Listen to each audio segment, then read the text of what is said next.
हिमालय की गोद से जहाँ गंगा अपने शुद्धता और भक्ति के साथ बहती है, वहीं बसा है एक आध्यात्मिक शहर जहाँ आपने कभी ना कभी जरूर विजिट किया होगा या तो सुना होगा, जहाँ का हर कोना हमेशा प्राचीन ज्ञान के मंत्रों से गूंजते रहता है। स्वागत है आपका योग नगरी ऋषिकेश में। तो चलिए सबसे पहले शुरुआत करते हैं ऋषिकेश के इतिहास से। ऋषिकेश का उल्लेख प्राचीन ग्रंथों और महाभारत में भी मिलता है और इसे गेटवे टू गढ़वाल के रूप में भी जाना जाता है, क्योंकि यह गढ़वाल क्षेत्र का प्रवेश द्वार है और यहीं से चारों धामों की यात्रा भी शुरू होती है: केदारनाथ, बद्रीनाथ, गंगोत्री और यमुनोत्री।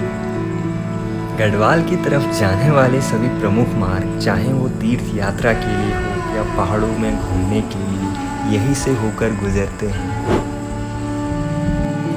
मान्यताओं के अनुसार ऋषिकेश का नाम ऋषि रवि के नाम पर पड़ा था, जिन्होंने यहाँ कठोर तपस्या की थी और भगवान विष्णु ने उन्हें अपने दर्शन दिए। गंगा नदी के तट पर बसा ऋषिकेश भारत के प्रमुख तीर्थ स्थलों में से एक है। ऋषिकेश को योगा और मेडिटेशन के लिए दुनिया भर में जाना जाता है और आज भी हर साल यहाँ पे हजारों की संख्या में लोग योगा और मेडिटेशन करने के लिए आते हैं।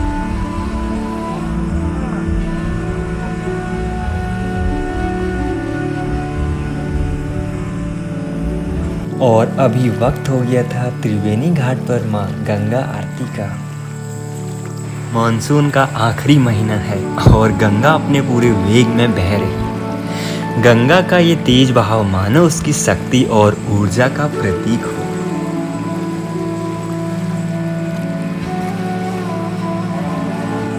हर लहर में एक जोश है और ऐसा महसूस हो रहा है जैसे माँ गंगा खुद अपने भक्तों का स्वागत करने के लिए उमड़ पड़ी।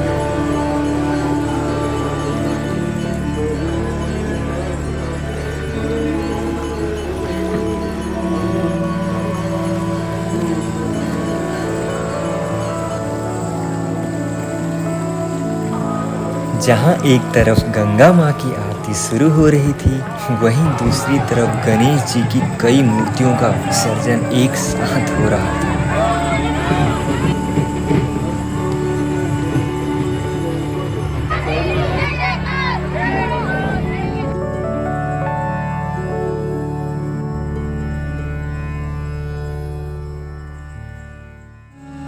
पूरा गंगा तट मंत्रों और घंटियों की आवाजों से गूंज उठा और दूसरी तरफ गणपति बप्पा मोरिया के जयकारों से।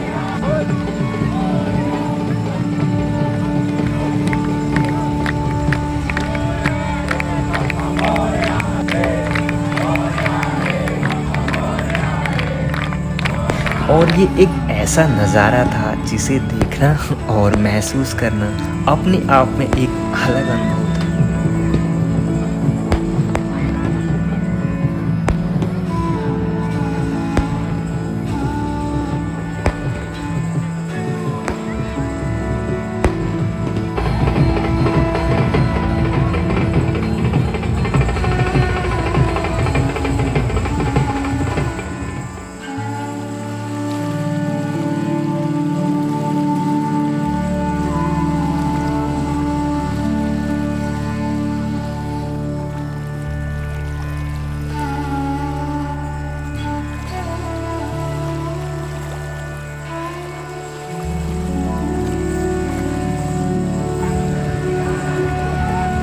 और यूं ही रात के 10 कब बजे पता ही नहीं चला। मूर्तियों का विसर्जन अभी भी जारी था, लेकिन उसके बाद मैं जब आसपास के होटल्स में रूम पता करने गया तो मुझे कोई रूम नहीं मिला, क्योंकि उस दिन काफ़ी क्राउड भी था। मुझे अपनी सारी रात बिना सोए त्रिवेणी घाट पर अकेले बितानी पड़ी।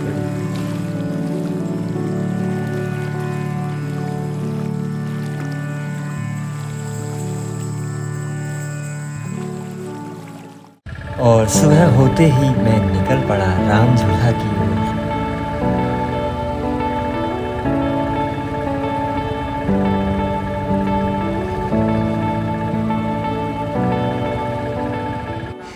जहाँ पर पहुँचते ही मैंने देखा कि एक विदेशी महिला गंगा किनारे बैठकर पूरी श्रद्धा से पूजा पाठ कर रही थी। इस खास नज़ारे को देखकर मुझे गर्व महसूस हुआ कि हमारी संस्कृति और हमारी आस्था दुनिया भर के लोगों को खींच रही है।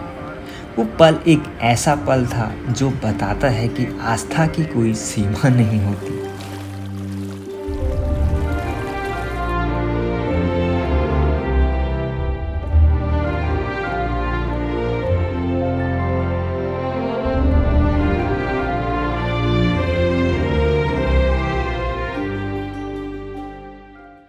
बात करें राम झूला की तो ये पुल 1980 के दशक में बना था, जो कि श्री राम को समर्पित है। इस पुल से चलते वक्त ऐसा महसूस होता है जैसे आप खुद पुराने दौर की यात्रा पर हैं, जहां रामायण की कहानियां हर कदम पर महसूस होती है।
और उसके बाद मैं निकल पड़ा लक्ष्मण झूला की ओर।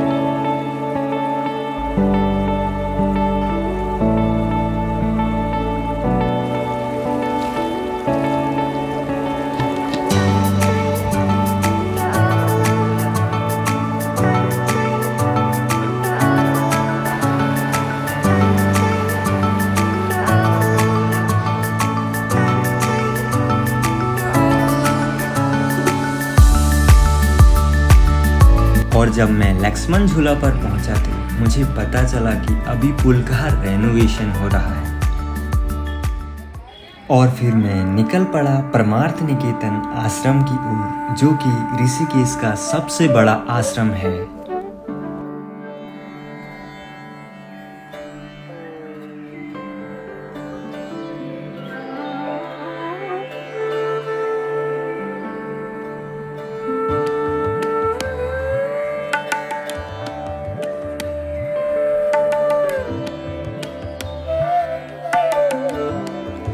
और जहाँ पर पहुँचते ही आपको होते हैं गंगा तट पर भोलेनाथ जी के दर्शन, और वहीं पर गंगा तट की दूसरी तरफ आपको होते हैं श्री हनुमान जी के दर्शन।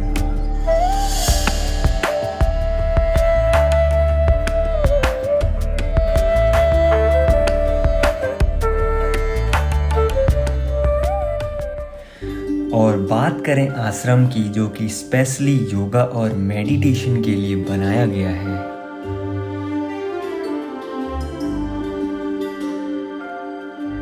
और अगर बात करें इस आश्रम में रुकने की, तो ये आश्रम पेड है और यहाँ पर रुकने के लिए आप यहाँ पर आके रजिस्ट्रेशन करवा सकते हैं।